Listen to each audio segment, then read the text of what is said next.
Today, I want to speak on a topic that has become very important to me through my personal experience.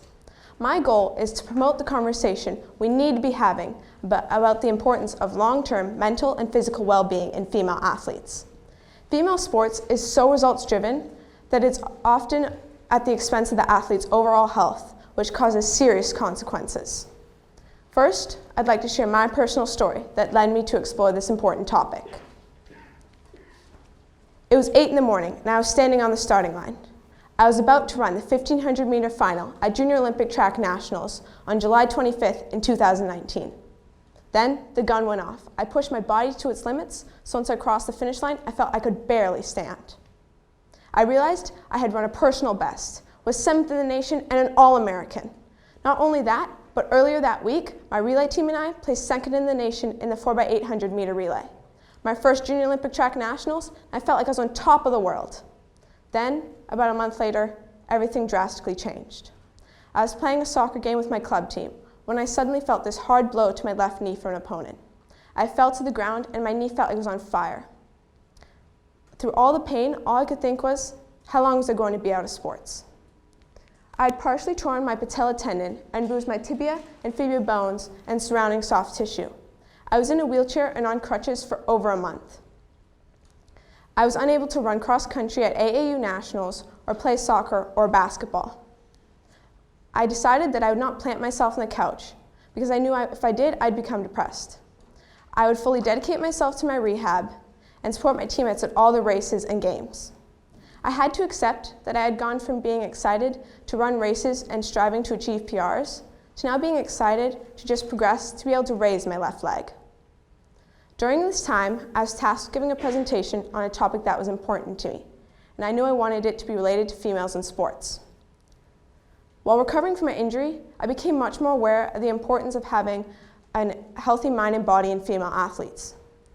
As an athlete now sitting on the sidelines, rather than so immersed in the running environment, I became much more aware that fellow runners were so focused on results that it might be leading to unhealthy behaviors and striving to succeed, without the consideration that it might be having on their long-term well-being. I knew I wanted to explore this topic further for my presentation because it wasn't just a serious problem that was affecting female runners, but also athletes in several other sports. I was fortunate to be able to discuss this with my sports medicine doctor, Dr. Emily Kraus, who shared the medical side of the Female Athlete Triad. Coincidentally, while I was researching the Female Athlete Triad, a related story broke in the sports media referred to as the Mary Cain story, published in the New York Times.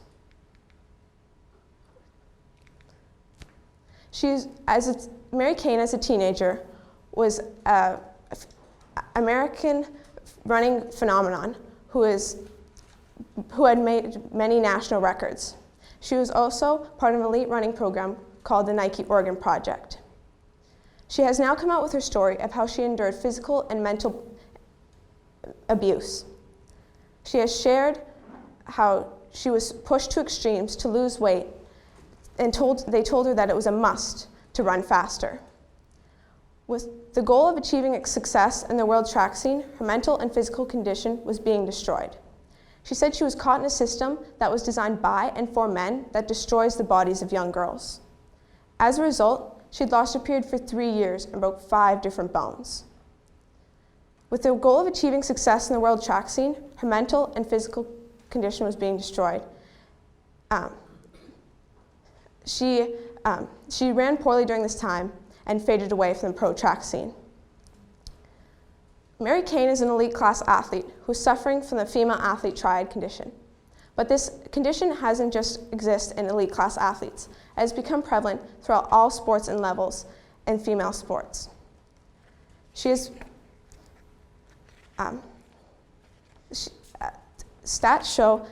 on the female high school athletes show that as high as 78% meet the criteria for the Female Athlete Triad condition. The Female Athlete Triad is a relationship between disordered eating, menstrual dysfunction, and low bone mineral density. Disordered eating is when an athlete's food intake does not provide enough energy for their daily life and high-level training. It can occur when athletes alter their eating to try to lose weight to improve their performance or achieve what they think is the appropriate ideal body image for their sport. It can also, this disordered eating, when in combination with intense exercise, causes a decrease in hormones, which can lead to regular or non-existent periods. This menstrual dysfunction causes low bone mineral density and low estrogen, which can lead to osteoporosis. Osteoporosis makes athletes more prone to stress fractures or broken bones and injuries that could severely impact or end their sports career.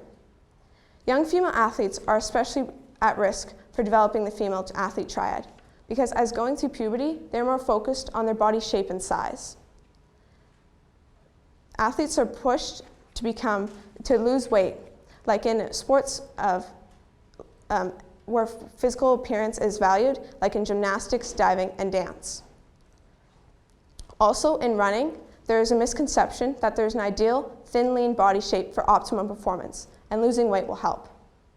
This is often promoted by parents, athletes, and coaches, although research shows that it does not result in long-term high performance rates. As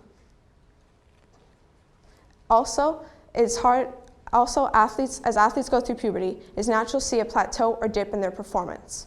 The challenge is to accept these changes and ride the waves in their physical performance. With an understanding of the female athlete triad, the seriousness and prevalence of this condition, and recognizing who's at greater risk, we must take the next step into addressing the female athlete triad and promoting positive change. So I ask, how do we do this? What actions are currently being taken, and what more can be done? And what role can I personally play in affecting change? Some actions to address the female athlete triad include: 1, promoting more widespread awareness. Have a platform where athletes can share their personal story and use social media for exchange of information. We need to have more sports organizations take action, like the International Olympic Committee and USA Track and Field, to provide awareness campaigns. Second, we need to have more education and treatment plans. We need to educate coaches, parents, athletes, and the medical community on the importance of keeping a proper nutrition, energy balance, and maintaining regular menstrual cycles. We also need to help them understand that if an athlete exhibits any one factor of the female athlete triad, it is a problem that must be addressed. Unfortunately, often parents, athletes, and coaches turn a blind eye unless it negatively affects their performance. We also need to form multifaceted teams to address and treat this problem. Third, we need to promote healthy body images. We need to debunk the misconception that there's an ideal body shape and size for optimum performance. We can do this by having ad campaigns that supports realistic, natural female athlete bodies with a positive message. Fourth, we need to shift the focus to long-term participation. We need to help athletes find the joy and love in their sport and set realistic goals that aren't just based off results, but also personal development. And we need to help athletes accept the ups and downs in their performance and not compare themselves to others or past results. This brings me back to my role to promote positive change. I would like to share my story and help present to fellow adolescent athletes about the female athlete triad. This brings me back to my personal story. While recovering from my injury and studying the female athlete triad, I became much more aware of the importance of keeping a healthy mind and body. And I needed to help, and I realized that I needed to keep a positive mindset and maintain a healthy diet and accept the changes my body was going through while recovering from my injury. Because as I was recovering, I was unable to do any physical activity. And then I had gone from doing no physical activity to doing exercises that rebuild the muscles. And at the same time, I was going through puberty.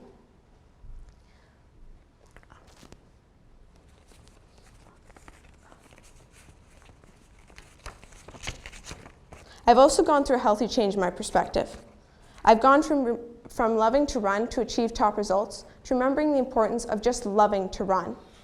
I've also learned that my ultimate goal is to run throughout my life and hopefully use my voice to share the importance of long-term participation and importance of a healthy mind and body in female athletes.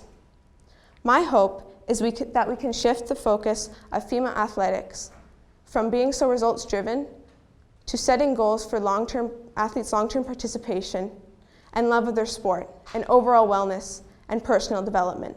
Thank you.